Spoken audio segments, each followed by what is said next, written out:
Last spring, a woman drove her old Skoda up the gravel road to my mountain pasture with a German shepherd named Bruno panting in the back seat. His paws were red, his ears were packed with brown wax, and he had that sour smell, like a bag of old corn chips left in the sun. She had already paid her vet more than $300, and Bruno was still chewing his own feet at 2 in the morning. 6 weeks later, that dog was clean, calm, and sleeping through the night, and it cost her $23 at the farm supply store. I am going to show you exactly what we did and why the clinic will almost never hand you this answer first. My name is Elias Marek. I have worked dogs in these mountains for 50 years. Guardian dogs that sleep in the snow beside 800 sheep. Herding dogs that run 30 kilometers a day through wet grass and mud. And in all that time, I have spent less money on skin problems than most town owners spend in one bad summer. Sit down for a few minutes. This is worth your time. It was 1976, and I was a young man with my first proper guardian dog, a big white Slovak Kuvak called Dunaj. That summer never stopped raining. Dunaj worked wet pasture every day, slept in a damp barn every night, and by August he was miserable, chewing his paws raw, shaking his head until his ears slapped, rubbing his belly along the fence posts like he was trying to sand himself down. The old shepherd I worked under, a man named Tibor, who had been in these hills since before the war, took one sniff of that dog and said one word, "Yeast." Then he walked into the farmhouse kitchen and came back with a bottle of medicated wash and a bucket, and inside of a month, Dunaj was a different animal. No clinic visit and no pills, just a protocol that shepherds in these mountains have been running for generations, updated with one modern ingredient that costs about as much as a decent lunch. Now, back to Bruno because his story is the one that matters to you. His owner did what any responsible person does. The dog was itching, so she went to the vet. The vet looked at Bruno for maybe 12 minutes, said the word allergies, and sent her home with a bottle of Apoquel. If you have an itchy dog, you probably know that name. Apoquel, oclicitinib, if you want the pharmacy name, is an immune-suppressing drug. It works by turning down the signal in the dog's body that says itch. And I will be fair, it works fast. Within 2 days, Bruno stopped scratching. His owner thought the problem was solved. Pay attention to this next detail because it explains everything. The itch is not the disease. The itch is the alarm. Apoquel unplugs the alarm.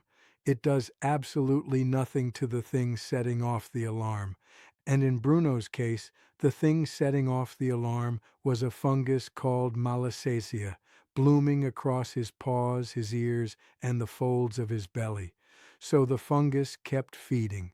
The bill kept coming, around $100 every single month for the refill, on top of the exam fees. And the moment she tried to stop the drug, the itching came back worse than before because the yeast had spent those months spreading in silence with the alarm switched off. So let me tell you what this thing actually is in plain shepherd language, because once you understand yeast, half the battle is over.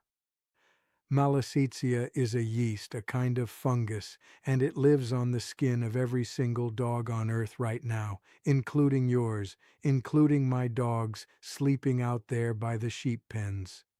In small numbers, it is harmless. It is part of the normal life on the skin, the same way bacteria live in a healthy gut. The trouble starts when conditions change and the yeast blooms, the way algae blooms on a warm pond in July. Suddenly there are millions of them where there should be thousands, and their waste products burn and inflame the skin. Here is what a yeast bloom looks like on a real dog, because your vet charges you for this list, and I am giving it to you for free. First, the smell. Yeast has a smell you never forget, sour and bready, and most people describe it as corn chips or old popcorn. Smell your dog's paws. I am serious. Put your nose right between the pads. If you smell a corn chip factory, you have your answer. Second, the color. When a dog licks yeasty paws day and night, the saliva stains the fur a rusty pink-brown color. White dogs and cream shepherds show it worst, rust-red fur between every toe. Third, the ears. Yeast in the ears makes a dark brown, greasy wax, and the dog shakes its head and grinds its ear along the carpet. Fourth, the skin itself in bad cases. The armpits, the groin, the belly folds turn dark and thick, what the books call elephant skin. Gray, leathery, sometimes greasy to the touch. And what makes it bloom? Three things, and they matter because the fix depends on them. Moisture. Yeast is a swamp creature. Wet paws, damp coats, humid folds of skin. A dog that comes in from the rain and never gets dried is a yeast farm. Warmth. Between the toes, inside the ear canal, in the armpits, the warmest and darkest real estate on the animal. And food. Yeast eats sugar, and the cheap kibble filling most feed store shelves is loaded with corn, wheat, and starchy filler that the dog's body breaks down into exactly that. You feed the dog, and the dog's skin chemistry feeds the yeast. Most people never heard about this part, so here it is straight. A yeast problem is not bad luck. It is a set of conditions. Change the conditions, kill the bloom, and the problem goes away and stays away. Leave the conditions alone and drug the itch instead, and you will be buying that prescription every month for the rest of the dog's life, paying for a subscription and calling it medicine. Now the protocol. 4 parts. Simple enough that a tired 68-year-old man can run it on 6 working dogs at once, cheap enough that the whole heart of it costs $23. Part 1, and this is where the money goes. A medicated dog shampoo containing 2 ingredients, chlorhexidine and miconazole, usually around 2% each. Read the label at the farm supply store or the pet shop. Chlorhexidine kills bacteria. Miconazole kills fungus, the same family of ingredient a pharmacist would hand a human being with athlete's foot, because athlete's foot is the same kind of enemy. A big bottle of this shampoo runs about $23 where I live, and 1 bottle carried Bruno through his entire recovery with plenty left over. This is not some secret potion from the mountains. It is standard, proven, veterinary-grade antifungal wash.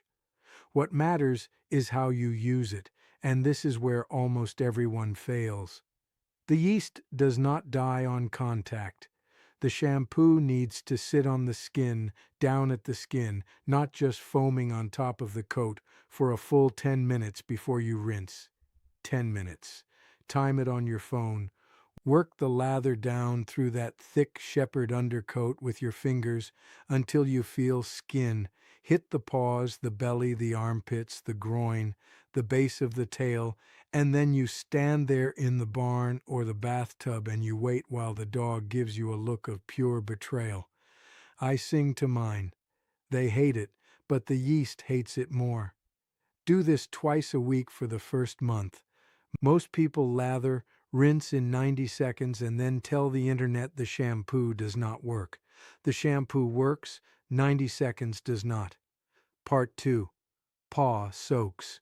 Between baths, a dog with yeasty feet needs its paws managed because paws hit wet ground every day and reload the swamp. A shallow basin, warm water, a splash of that same medicated shampoo, pause in for 5 minutes, then rinse. Then the step that matters more than the soak. Dry the feet completely. A rough towel, right down between the toes and pads, every time the dog comes in wet. On my farm, there is an old towel hanging by the barn door, and every dog gets its feet done before it comes inside, the way you would wipe your boots. Moisture is the yeast's best friend. Take away the moisture, and you have crippled the bloom before it starts. Part 3. Ears. Buy a proper dog ear cleaner with a drying agent. Most of them have salicylic acid or a similar drying ingredient, another $10 or $12 for a bottle that lasts a year. Once a week, fill the ear canal. Massage the base of the ear until it squelches like a boot in mud. Let the dog shake it out. Wipe the flap with cotton. Never poke anything down into the canal itself. A cotton swab down a dog's ear does the same thing it does in yours, packs the mess in deeper against the drum. Part 4. And this one costs nothing extra because you are already buying food. Look at the ingredient list on your bag of kibble. If the first ingredients are corn, wheat, corn, gluten, meal, or some vague word like cereals, you are shoveling yeast fuel into the dog twice a day. Switch to a food where a named meat is the first ingredient and the starch load is lower. It does not have to be some fancy boutique brand in a golden bag. A plain, honest, meat-first working dog food does the job. My dogs eat exactly that, plus whatever unlucky mouse volunteers in the hay barn. That is the whole system. Wash with real contact time, manage the paws and keep them dry, clean the ears weekly, stop feeding the enemy. Bruno's owner ran it exactly as I laid it out, and I will give you her timeline in a minute, because knowing what to expect week by week is the difference between finishing the protocol and quitting halfway. But first, the question the title of this video promised. Why did her vet not open with this? Why did $300 buy a fast exam and an itch-suppressing drug instead of a $23 bottle and a 10-minute lecture on drying paws? I want to be honest with you here because I am too old to sell you a conspiracy. Vets are not villains. A good vet saved the life of my best dog, a border collie called Fenka, when she twisted her stomach one night in 2011, and I would have paid that man anything he asked. The problem is not the person in the white coat. The problem is the machine around them. Think about what a small-town clinic actually is. It is a business with 15-minute appointment slots, a waiting room full of impatient owners, and a wall of medication boxes behind the reception desk with predictable margins. In 15 minutes, a vet can either hand you a pill that will visibly stop the itching within 48 hours, which makes you a happy customer, or spend the whole slot teaching you a 6-week protocol of baths, soaks, drying routines, and diet changes that depends entirely on you doing the work at home. One of those ends with a satisfied client and a monthly refill. The other ends with a client who might do it wrong, come back angry, and leave a bad review. And there is liability sitting on their shoulder too. Recommending the labor-intensive path and having an owner botch it looks worse for the clinic than prescribing the licensed drug. So the drug wins, appointment after appointment, not because vets are hiding anything, but because the 15-minute economics of the clinic push everything toward the prescription pad. Ask a good vet directly about medicated chlorhexidine washes for yeast, and most will nod and say, yes, that works. They know. It just is not what the system is built to lead with. If you are finding this useful, I put 50 years of these protocols into one plain-spoken book. It is called The Shepherd Dog Savings Manual. The yeast protocol, the ear routines, the feeding math, the joint care, all of it, written the way I have talked to you today. The link is sitting in the description below this video. Now back to Bruno, because the next 6 weeks are where most people quit. Week 1 of the protocol, honestly, not much changed on the surface, and this is where his owner nearly lost her nerve. The dog still scratched. The smell faded a little after each bath and crept back between them. This is normal. You are draining a swamp, not flipping a switch. Week 2, the ears turned the corner first, less head shaking, cleaner wax on the cotton. Week 3, the corn chip smell was noticeably weaker, and the licking dropped to a few minutes at bedtime instead of hours. By week 5, the rust stain between his toes was growing out, and new pale fur was coming in underneath. At week 6, she brought him back up the mountain to show me, and Bruno jumped out of that little car with clean feet, clean ears, and the settled eyes of a dog that is not fighting his own skin anymore.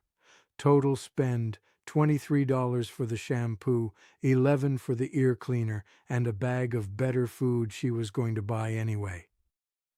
Before you run to the store, 3 mistakes will wreck this, and I have watched people make all 3. Mistake 1, quitting early. Yeast retreats slowly and rebounds fast. When the dog looks better at week 3, you keep going through week 6, then drop to a maintenance bath every week or 2 through the damp seasons. Stop at the first sign of improvement, and the bloom returns within a month, and then people blame the shepherd's method. Nothing failed. The protocol was simply abandoned 3 weeks too soon.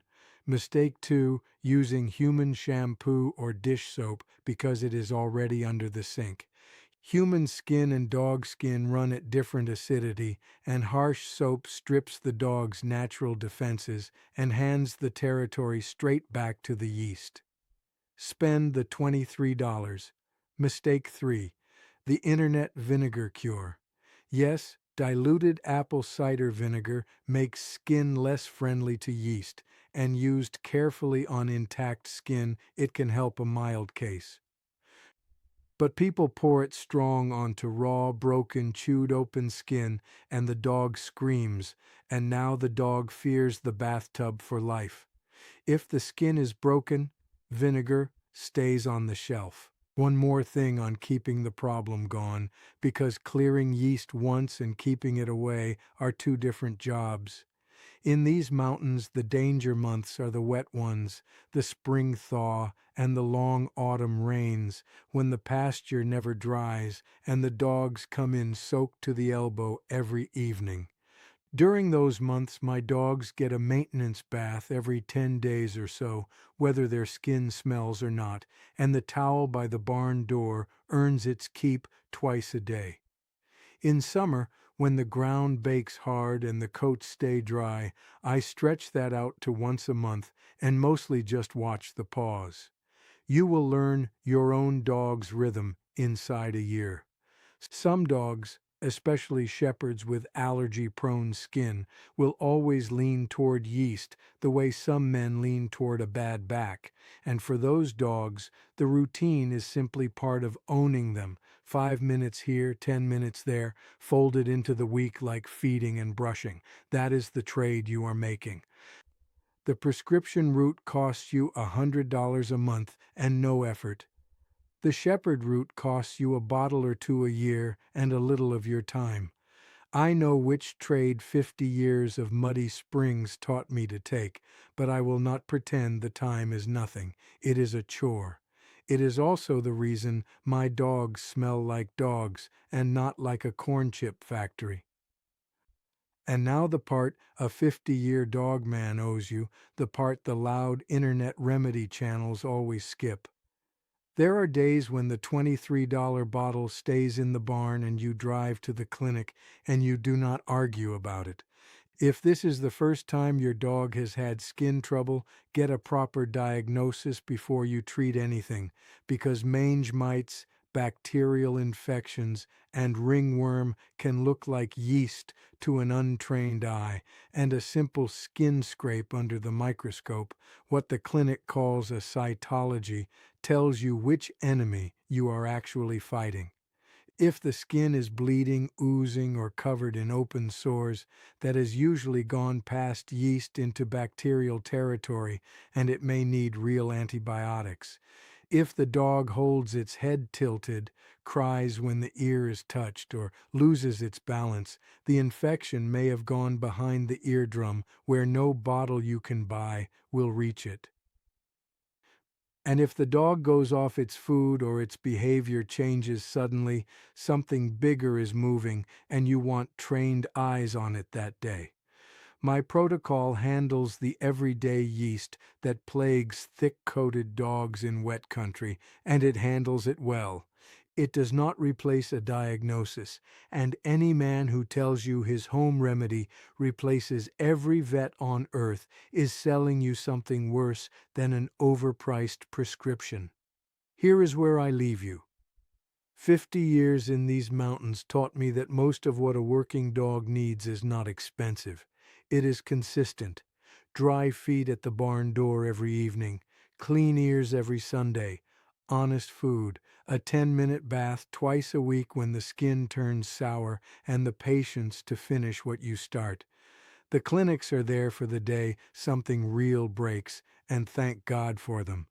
But the everyday keeping of a dog belongs to the person holding the leash, the same way it has belonged to shepherds since long before anyone printed a prescription pad.